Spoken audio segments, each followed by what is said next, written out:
living in an environment that is so destabilized, so unpredictable, inconsistent, is like being in a narcissistic relationship. On one hand, you're being gaslit and breadcrumbs, so all these good things, right? You're just seeing it the wrong way. You're just not looking at this with the right eyes.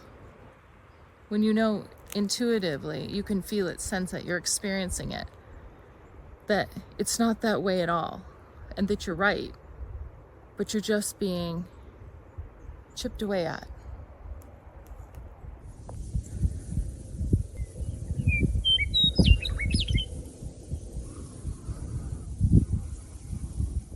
Hi, and welcome back.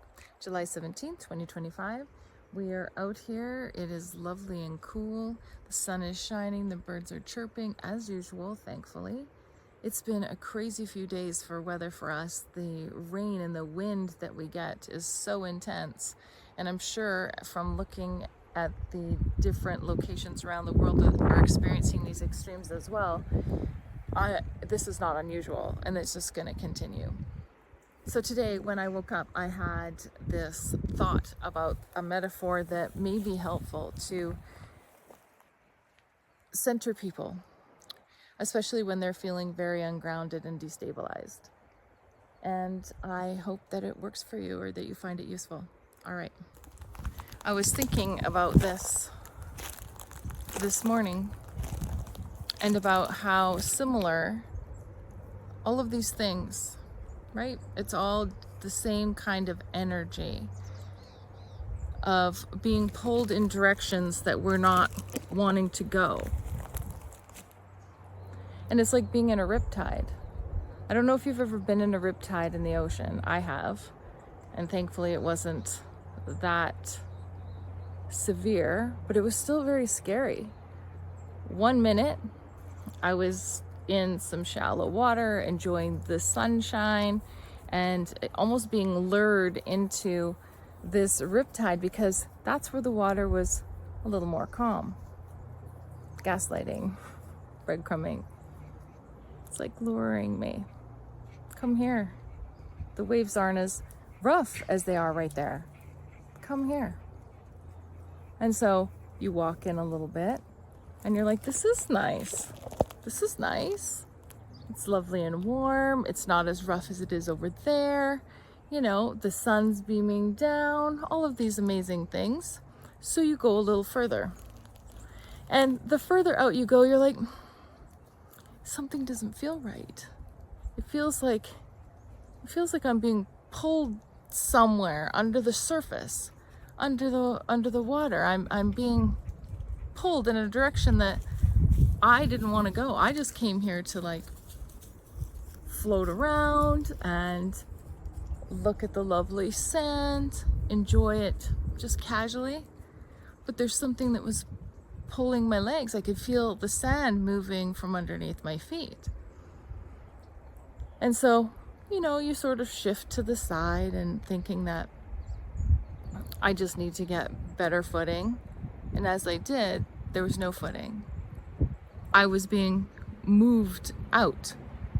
And the same as in these relationships and in society, we believe that we're in a good or maybe the best case situation.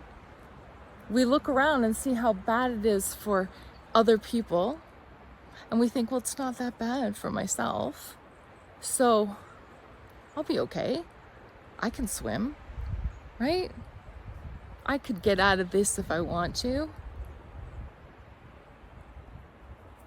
And so as I move to the side, I turn around and I see that I'm actually much further away from the shore than I realized. And not in being really familiar with the ocean and rip tides, rip currents at that time, I tried to actually walk back, like get some footing and swim back. And all that did was make me tired. And so I spent some time there thinking, okay, this isn't good. This isn't good. Same as we do in different situations and relationships. We know this isn't good. This isn't in our best interest. This isn't where we wanted to be. This isn't what we thought it was. I thought it was a lovely little calm, sandy area. That's what I thought. And I also thought that I would easily be able to get myself out of it if something happened. But it turned out that it had been washing away my stability, the ground underneath my feet that wasn't stable to begin with. I hadn't checked it out enough to know that this was a riptide. And the entire purpose of a riptide, a rip current, or what happens there is it's water that's coming in and it's pulling back out. And there are signs, right? There's always debris floating or foam, or you can see that it's calmer than the other waves that are just washing into shore. So in this moment when you're starting to panic and you feel like you're drowning and you can't see anyone around you because you don't have time to be searching for someone, you're trying to breathe. You're trying to exist and survive. And so what do they recommend when you're in a riptide?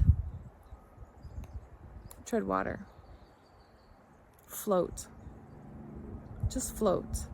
If nothing else, it will move you out, and the riptide and the current will subside, and then you'll be able to swim back to shore diagonally.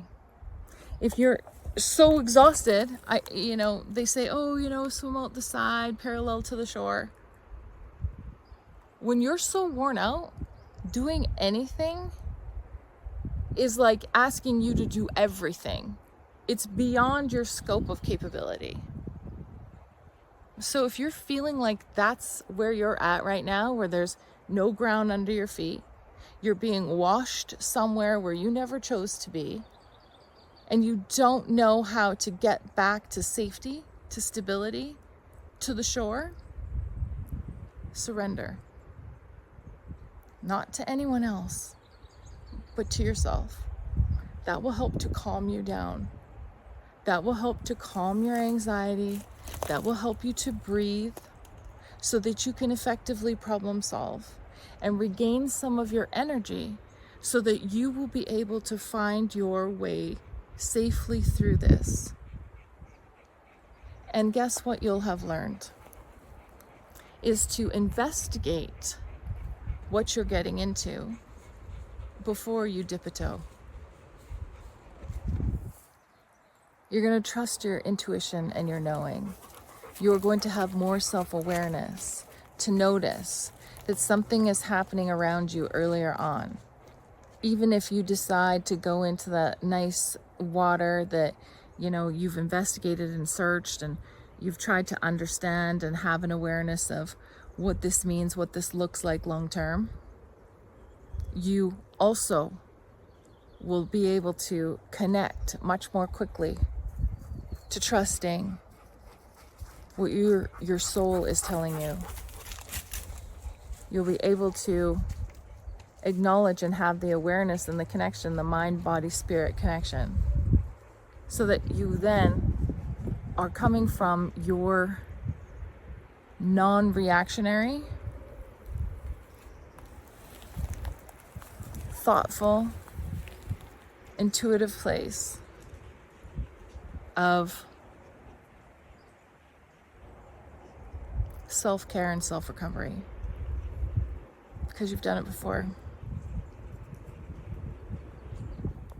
There's no way to avoid risk in this life. There's no way, and nor would you want to, because then you'll never evolve, you'll never change, you'll never transform, you will never experience what you're meant to experience. Avoiding things is not living. Embracing, internalizing, processing and grounding all of the things that happen to you so that moving forward, you move in a much more fluid, confident, and seamless way. Who's the cutest puppies in the whole world? Yeah, you are. Yeah, you are. Mwah. Until next time, everyone, stay safe and stay connected, and we'll see you really soon. Bye.